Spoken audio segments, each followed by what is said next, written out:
toolkit, and the 12 steps of DA. Welcome, Valerie.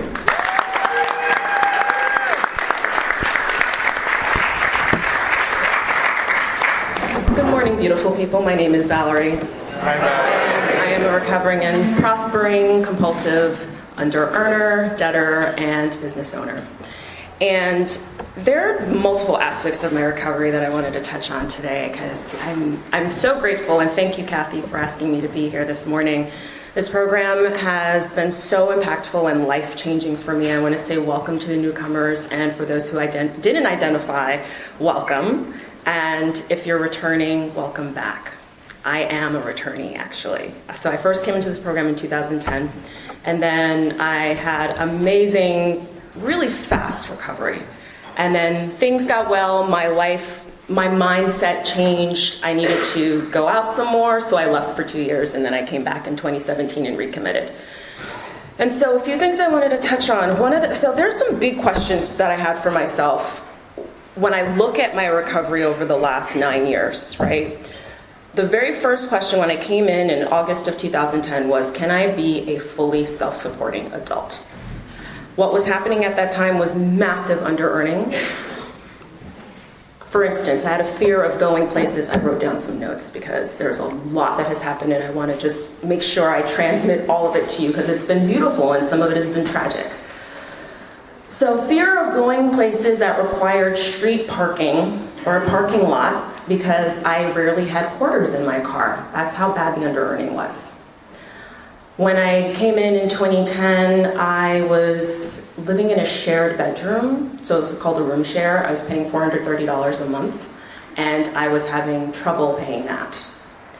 I had an intense fear of checking my account balances. I thought that that was an indication of my worth, and anytime I would look at it, the number was always too low. I was on unemployment, and it was still underemployment. And my dad was sending me $750 a month for a few years. And it wasn't a great situation feeling like that, right? So one aspect of my recovery, like I said, is will I ever be able to be a fully self-supporting adult? Through coming into this program within 4 months, the answer was yes. I'm going to tell you how that happened. Another question I had for myself when I came, I'm going to jump all over the place, by the way, because I'm just going to, yes, I did write some things down that I wanted to transmit. I'm going to also let whatever wants to come out, come out. Because I have turned my will and my life over to the care of my higher power, step 3, and I can go off book if I need to. So another question I had for myself when I returned in 2017 was, will I be a fully self-supporting adult who can pay her way through doing work that she loves? There's a difference, right? So yes, when I came in, it was like Panic City. Am I ever going to be able to be an adult who can pay for everything on her own and not need to rely on mom and dad or need to unemployment checks or trying to scramble around getting whatever she can? And the answer to that was yes. And because I worked this program like my life depended on it, because it did, the job I ended up having, and that's why I had the second question in there, the job I ended up having wasn't the best representation of who I didn't like it. It allowed me to be fully self-supporting, and at the same time, there was another level. It's like, okay, can I do work that actually allows me to feel good? Today, the answer is yes. Another aspect of my recovery that I'm working on now is, all right, will I ever be able to be fully self-supporting adult through my business?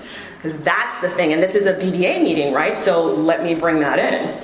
And I guess I could trust that the answer will be yes. And here's the thing is I've got to get rid of my timeline on that.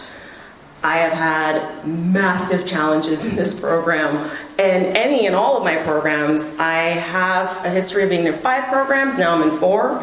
So I qualify for multiple things. And it trips me up every time. I'm like looking at my life, and yes, it is prospering. And then my mind goes to, but it ain't prospering like that. That's really when it's going to be thriving and prospering. And the thing is, I get to choose and I get to decide in this moment what prospering looks like. And I don't have to. I get to if I decide to choose to. And I said I turn my will and my life over to my higher power. So I can choose to say, this right here is prospering. Done. Yes, I do have goals and visions, but if I'm too focused on over there, then all the things I have now, which are things 10 years ago that I was begging for, I'm going to pretty much shit on. Thank you, I hear that. And that's really the work of my recovery. It's not, yes, it is, I wouldn't even call them bells and whistles. It is about the next step in thriving and having more and going from destitution. I identified as a compulsive fucking popper. I keep dropping the F-bombs, I'm sorry. I really identified as that whole popper thing because I felt like I was living in deprivation and destitution and just feeling so small. And the real work really is, yes, allow myself to expand and receive, and that which I have received to say, this is actually enough. That doesn't mean I cut myself off from the next level, but I am speaking to myself as much as I am to you, because I got a little bit of this going on in one area in my life right now. It's like, look at how good this is. I have this good news journal. And it's a journal. I only write my miracles, my manifestations, those synchronicities, the magic that appears in my life. I need to have that journal, and it's dedicated to that. So 2 months ago, when I found myself in this tizzy of this is not enough, this shit sucks, and all of that, I whipped out my journal and I did a deep gratitude digestion. This is not a gratitude list. It is a digestion. So what that is I go in and I go deep, and I focused it on what do I have now that I was desperate for 3 months ago, 5 months ago, 7 years ago. I think that list came out to that digestion, 27 things, and it gets to keep growing. Because I get to be awake, if I'm aware enough, more and more to, this thing here, I cleared out 40 pounds of all this paper, which I did in April. My home, I can invite anybody to my home now. There is no shame of my home that I had. When you're living in a room share, come on. So my program in 2010, within 4 months, I was on step 8 or step 9, so I averaged 2 steps a month.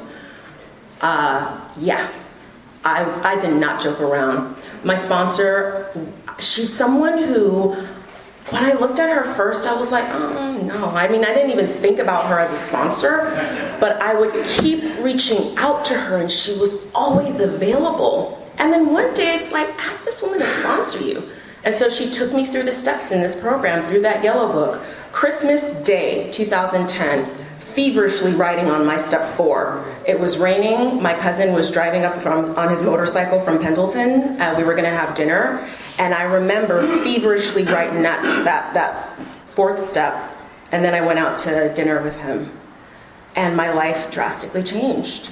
Some other things. I've had 25 PRGs so far, 25 or 27. It would have been more, but like I said, I had 2 months of leaving the program. I have fallen in love with the numbers.